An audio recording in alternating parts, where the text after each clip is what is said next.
Entre los siglos VII y XV, la Iglesia Católica no solo fue una fuerza religiosa, sino también un pilar clave en la vida política y cultural de Europa. Mientras los reyes conquistaban territorios, la Iglesia se encargaba de evangelizar a los paganos, creando una sociedad religiosa casi homogénea.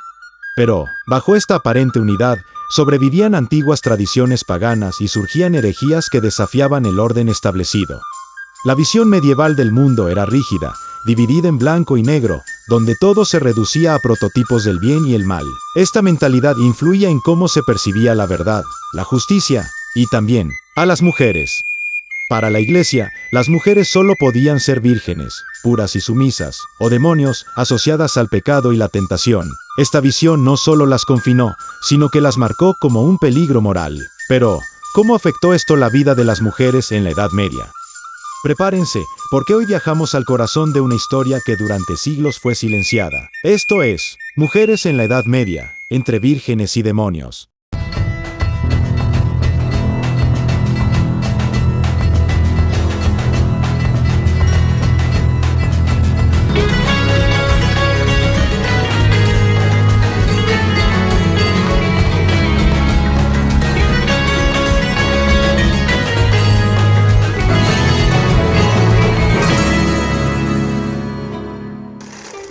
Hola amigos, bienvenidos a nuestro especial sobre un tema fascinante, cómo las mujeres fueron vistas por la Iglesia durante la Edad Media.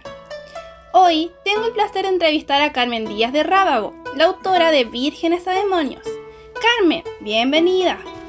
Gracias, es un placer estar aquí para hablar sobre un tema tan importante y a menudo malentendido. Carmen Díaz de Rábago, condesa de Fenosa, fue una destacada empresaria y filántropa española. Nacida en La Coruña en 1920, fue la primera mujer en España en presidir un consejo de administración bancario, liderando el Banco Pastor tras la muerte de su esposo, Pedro Barrié de la Maza. Además de su labor empresarial, destacó como mecenas, dirigiendo la Fundación Pedro Barrié de la Maza, que realizó grandes aportes a la educación, investigación y cultura en Galicia. A lo largo de su vida, recibió numerosos reconocimientos y distinciones, incluyendo el título de Condesa de Fenosa otorgado por el rey Juan Carlos y en 2001. Falleció en 2009.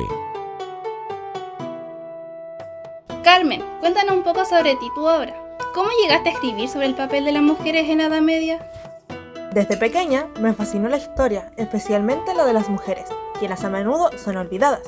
Mi investigación se centró en cómo la Iglesia moldeó la percepción de la mujer a lo largo de los siglos, lo que fue crucial para entender su rol en la sociedad medieval. ¿Y qué tipo de cosas descubriste en tu investigación, Carmen? Descubrí que la Iglesia estableció dos prototipos, la Virgen, que representaba la pureza, y la demonio, que simbolizaba la tentación y el pecado. Esta dicotomía tuvo un profundo impacto en la vida de las mujeres, definiéndolas como símbolos de virtud o corrupción. El texto de Carmen nos lleva a una exploración profunda de la imagen de la mujer en la Edad Media, revelando cómo la Iglesia definió roles y expectativas que todavía resuenan hoy. Vamos a ver algunas ideas centrales.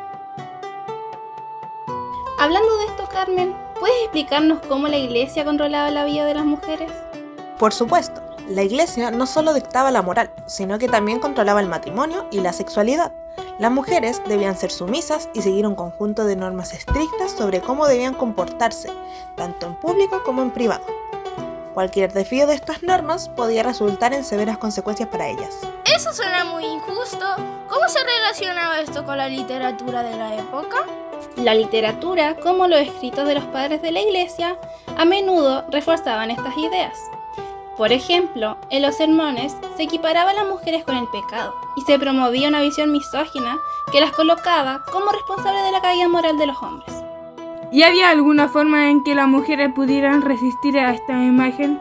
Sí, algunas mujeres encontraron refugio en conventos, donde podían estudiar y participar en la vida intelectual. Sin embargo, la mayoría estaba sujeta a estas reglas estrictas que limitaban su libertad. Veamos cómo la sociedad medieval percibía a las mujeres y los roles que se les asignaban. En la sociedad medieval, las mujeres estaban relegadas al ámbito privado. Por ejemplo, las mujeres de clase alta eran cada vez más confinadas en sus hogares, mientras que las viudas disfrutaban de una libertad limitada. Carmen, otra pregunta. ¿Qué pasaba con las mujeres que querían trabajar o estudiar? Las oportunidades eran muy escasas. La mayoría de las mujeres debía conformarse con labores domésticas. Sin embargo, algunas, como las beguinas, formaron comunidades donde podían vivir de manera más independiente y dedicarse al estudio y la oración. Ahora, amiguitos, hablemos sobre el control que la Iglesia ejercía sobre la sexualidad y el matrimonio. La Iglesia dictaba cuándo era apropiado tener relaciones sexuales e incluso promovía la abstinencia, especialmente durante el embarazo. Esto llevaba a las mujeres a vivir en un estado constante de vigilancia sobre su conducta sexual. ¿Y cómo aseguraban de que las mujeres siguieran estas reglas? Utilizaban la culpa y el miedo.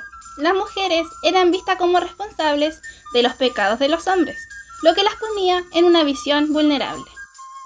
La religiosidad femenina y las prácticas paganas también jugaron un papel importante en la vida de las mujeres. Es cierto, a pesar del control de la Iglesia, muchas mujeres continuaron practicando rituales paganos, especialmente aquellos relacionados con la fertilidad. La Iglesia a menudo intentaba suprimir estas prácticas, pero algunos lograron perdurar a través de los siglos. ¿Las mujeres eran acusadas de brujería por esto? Sí. Muchas veces las mujeres que se apartaban de la norma eran acusadas de brujería. La figura de la bruja se convirtió en un símbolo de miedo y control en la sociedad medieval. ¿Existieron mujeres que desafiaron estas limitaciones? Definitivamente. Algunas, como Hildegarda de Bingen, destacaron en el ámbito intelectual y espiritual. Escribió sobre música, medicina y teología, desafiando las nociones de que las mujeres no podían tener un papel en la academia. ¿Y qué pasó con Margarita Bourete? Margarita fue una mística que escribió El espejo de las almas sencillas. Fue acusada de herejía y quemada en la hoguera por sus ideas, lo que demuestra cuán peligrosa era la independencia intelectual de las mujeres en esa época. Esperamos que hayan disfrutado este viaje por la historia de las mujeres y la Iglesia durante la Edad Media. Recordemos que, aunque hubo mucha opresión, también hubo resistencia y, por supuesto, valentía. Gracias por acompañarnos. Recuerden, la historia no es solo sobre el pasado, también es sobre cómo podemos cambiar el presente. Y es importante para aprender de nuestro pasado y para construir un futuro mejor.